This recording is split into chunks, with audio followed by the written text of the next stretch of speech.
Zone shows in the past. I was in the year 2000, and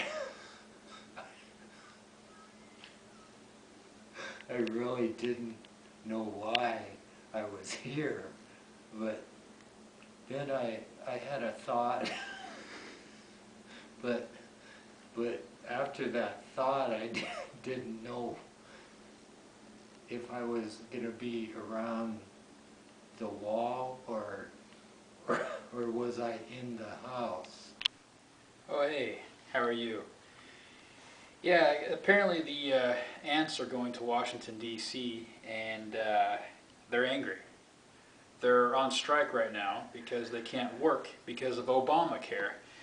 It's funny because years ago, President Clinton once said that if an ant can't work, neither can you. And the funny thing is none of us are working now.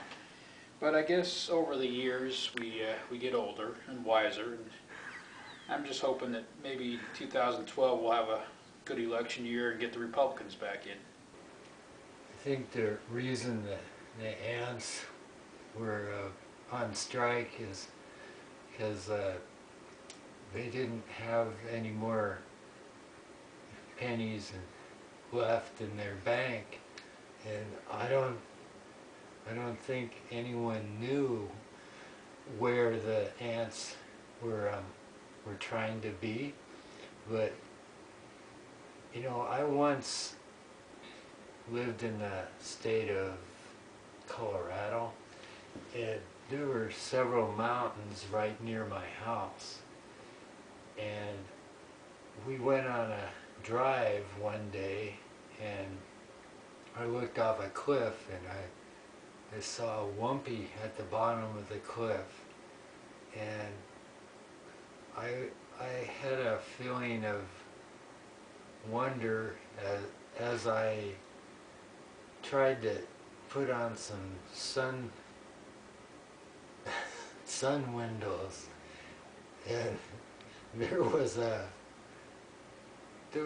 piece of clay all over the left room beyond the tank with a jello.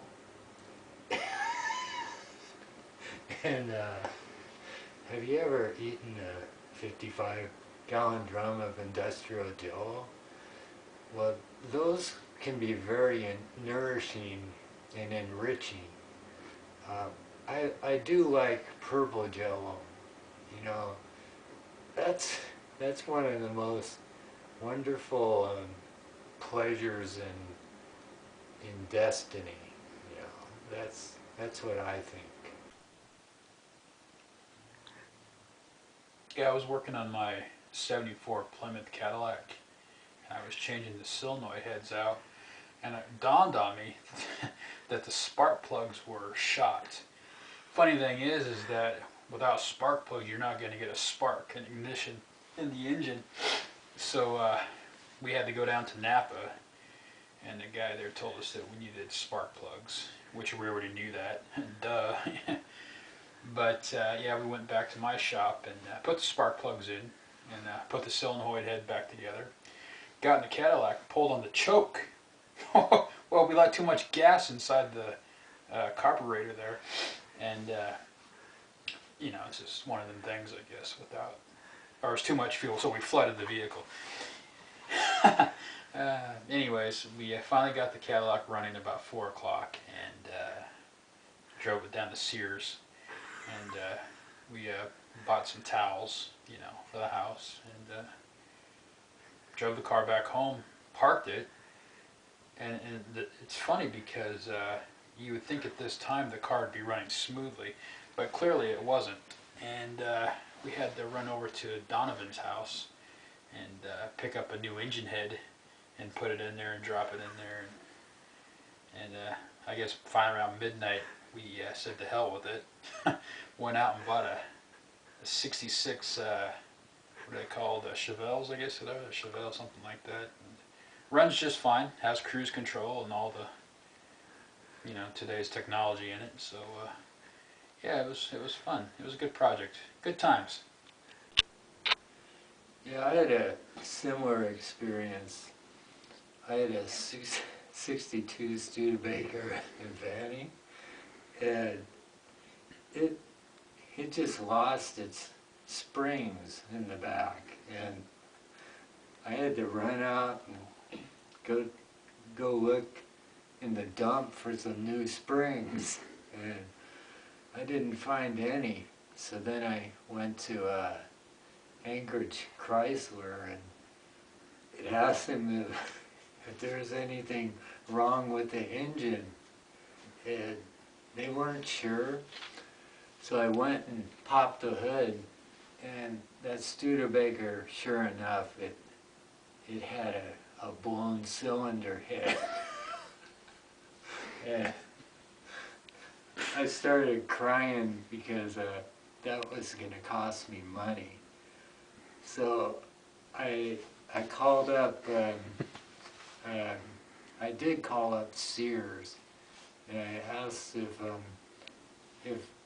they had any mechanics that would fix my cylinder head. And they were closed, so they said no. So I had to go I went online and I ordered a 1977 John Deere combine cylinder head. I thought that was my only choice, so I put it in there.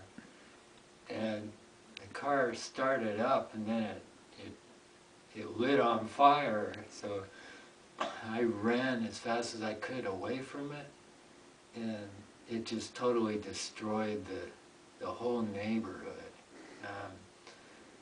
So I had to run away from the whole neighborhood because I was very unpopular because of that. But, so I ended up calling the president of the U.S. and I told him just to quit wrecking the economy because I don't have any money to fix my car anymore.